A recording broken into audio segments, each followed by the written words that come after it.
Okay. Hi, this is a quick tutorial about the limited mob spawner, um, which you can find on search items, limited or lim, and there you see it. Or when you go to too many items, you can find it on the right page if you put spawn or something like that. And yeah, so let's get started. I'm here in creative mode because in survival mode you can't control this. And when you put it on the button, then you see a chicken in a cage. The chicken is just a placeholder for every other mob that you can spawn with it. Okay, now right click to the mob spawner, and then you see this GUI. You can only see it when you're on creative mode. So then when you make an adventure map, um, the survival player, or when you are in survival mode, you can't get to this GUI. It's just like a normal spawner cage. Okay, so the first thing you see here is spawn delay minimum maximum. It only stands for the time that passes before the next spawn wave comes. And there you can put in, for example, if you want to have a boss or one specific mob that should spawn, and you can put it to 1 and 1, so that when you are in range of the spawner, the mob should spawn immediately.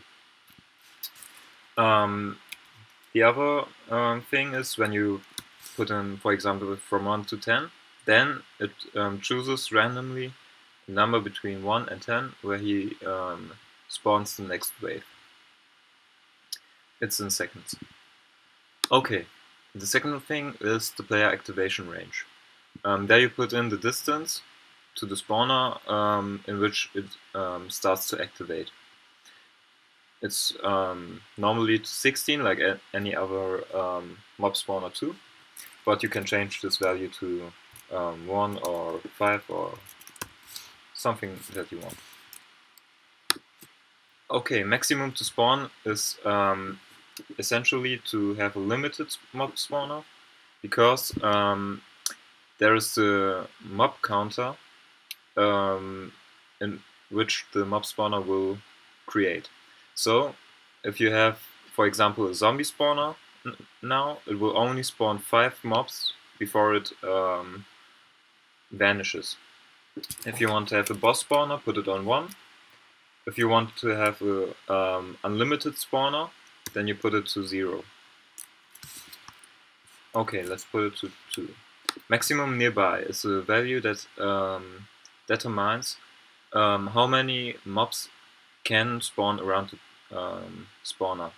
If you would have here, for example, 30, then he wouldn't spawn 30 mobs around the cage, but only 6. And after one of them is dead, after one of them is killed, or too far away from the mob spawner, then he spawns the next one. Then the counter starts ticking.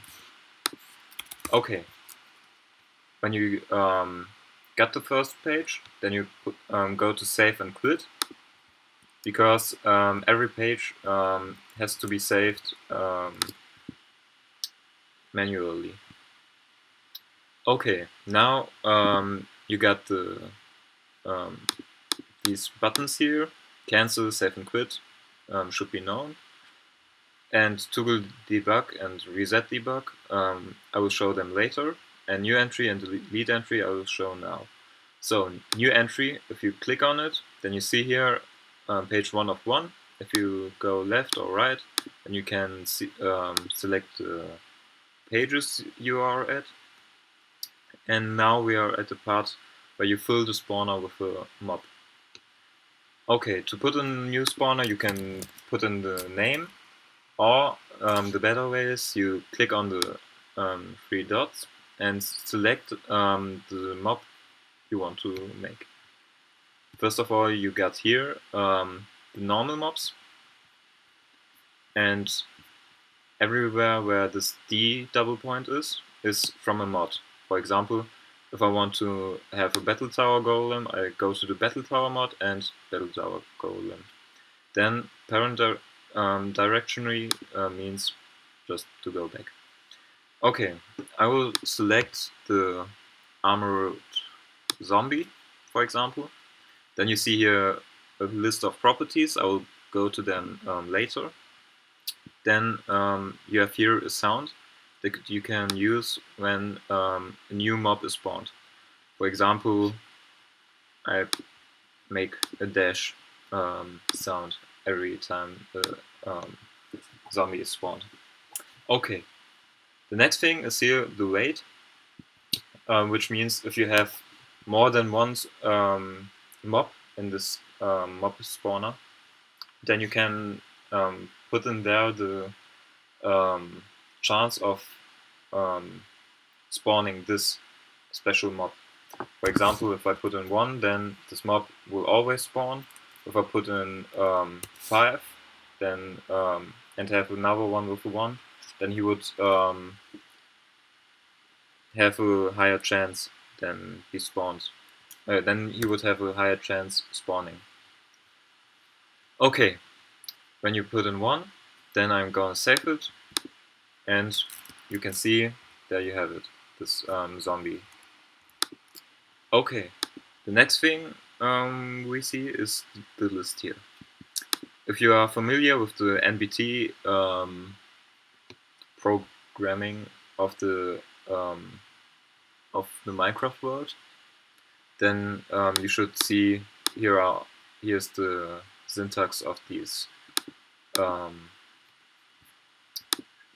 values. Okay, so let's take a look at this. The first thing is drop chances. Here you should here you can put in the item that he has to spawn, that he should drop, and here you have the chance of this very item to be dropped.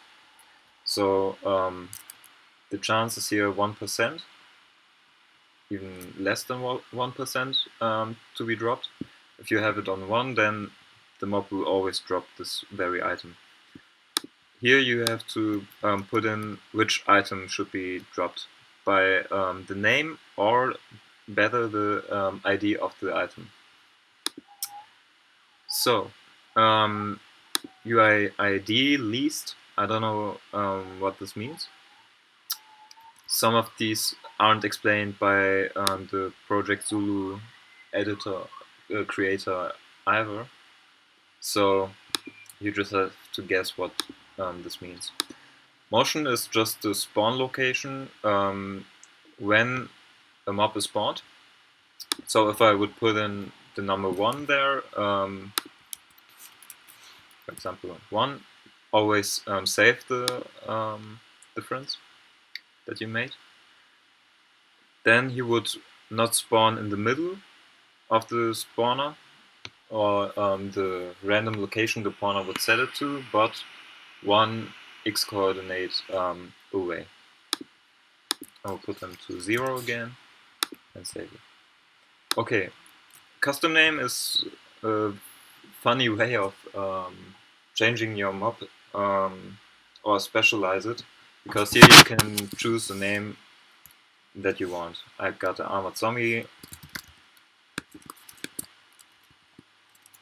or I'll call him Brains. Okay, this is the first thing of the custom name mob thing. The second thing you have to do is to put the custom name visible to 1. This is a Boolean value that has to be changed to 1. So as you can see, some of them are a float, or a string value, or a Boolean value that you have to put it in. So if you know a little bit about informatics, then you know a little bit better which value you have to put in for this variable. Okay, so the next thing is health. There you can put in the health of the zombie, for example 100, A mode, AE mode, I don't know what this is, maybe if it's hostile or not.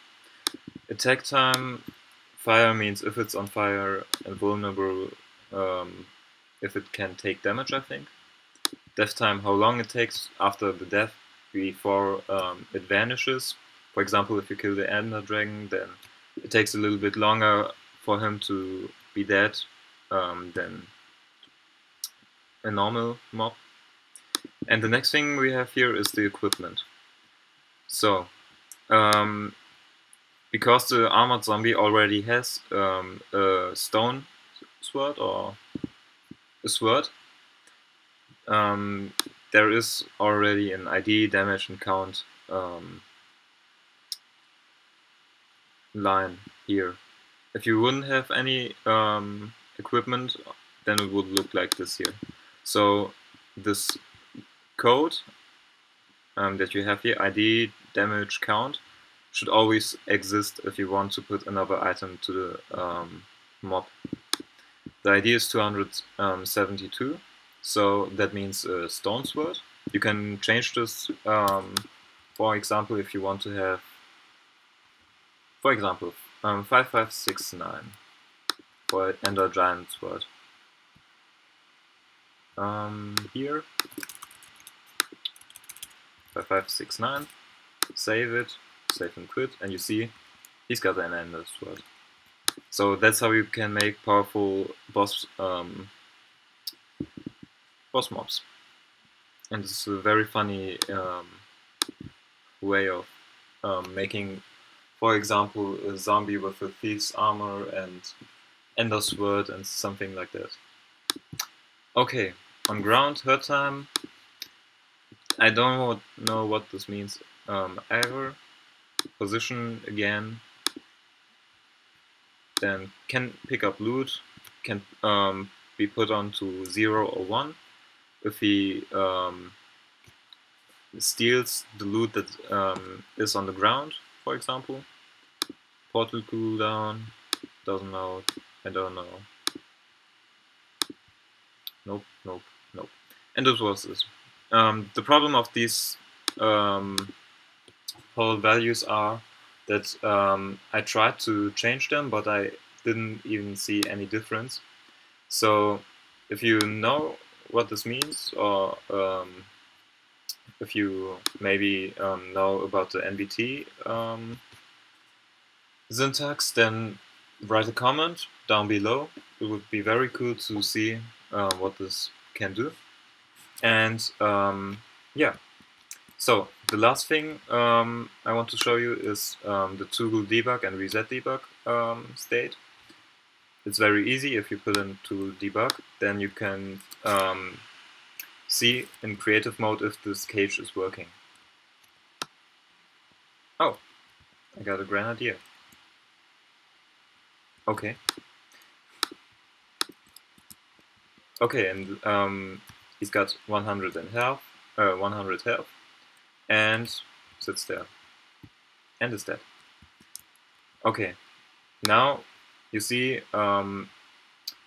he already spawned one mob, and the cage isn't vanished because of the toggle debug state. If I would change into the survival mode, then you see it's off. He sprains and he doesn't